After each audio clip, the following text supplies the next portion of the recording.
Эгерде ушул парламент алыс болсо, ал убакта президент Атамбаев казыркыдай болуп, бүгүнкү президент менен мамилеси бузула элек учур болчу. Ошол учурда эле Атамбаевдин кояй дегенине көнбөстөн ушул ТЭЦ боюнча комиссия түзүлүп, болгон Атамбаевдин бийлигинин былыгынын баары ачыкка чыгып, элибиздин баары көрдү, укту, канча деген 100 миллион деген долларлар мамлекетке зыян келтирилгеничи. Өкмөттү мына ачыктан ачык Атамбаев бир топ депутаттар өзү чакырып койгула сапарды колдоп бергиле деген бир өтүнүчтөр болгон, сураныштар болгон, керек болсо кысымдар болгон. Болот Суюнбаевди каржы полициясына төрага кыла коюп, ал бир четинен кирише баштаган. Анын баары ишке ашпай, парламенттин депутаттары өзүнүн бир чечкиндүүлүгүн көрсөтүп, ушул чечкиндүү бир кадамдарга барып туруп, ушул жеп боюнча бир ийри коррупциялык бир көрүнүштөрдү ачыкка чыгарышты да. Эми ошого чычалап, бир эки күн мурун жанагы сөздөрүн айтып атат деп.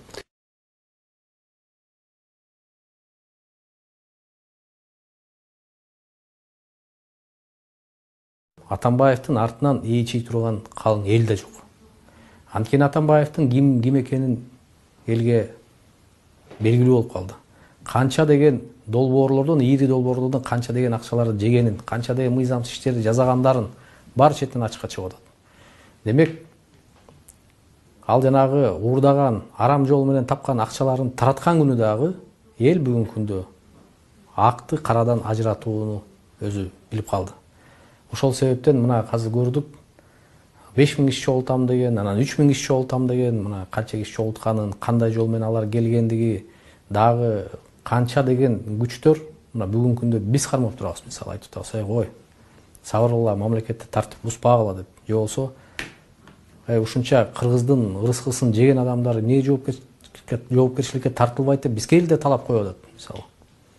Эмне себептен тиги Акаев айтып атат, кайсы акчасына Рублевкадан үй салды, ал мага ошон ишкер эмес деп. Эгерде чындап эле ушундай ийри ишкер боло турган болсо, Атамбаев далилдеп берсин. Турциядан бизнесим бар эле деп, кайсы жылдары банктар аркылуу канча миллион доллар келгенин. Ушунча эле ийри ишкер болсо, президент болуп турганда үйүн карагылачы. 10-жылдагы жанагы үйүнөн 6 апрелде алып кетип атканда үйүн кебетесиң карагыла. Мына журналисттер ачык эле айтып атат, мына эмеректерин эле карагыла дейт, мындай анча бай деле адамдын эмеси, көрүнбөйт иштегеси деп. Андан кийин эле президент болгондон кийин эле хан сарай куруп эле ийри ишкер болуп чыгып калбады беле. Ийри ишкер боло турган болсо, кана фабрика, заводдор иштеп, канча салык төлөгөн, эмне продукция чыгарган маалым бербейби? Коррупциялык иш менен ошондо эле алган завод фабрикасын бул сатып отуруп, ушул күнгө чейин келди да. Президент болгондо эле байып чатып калды.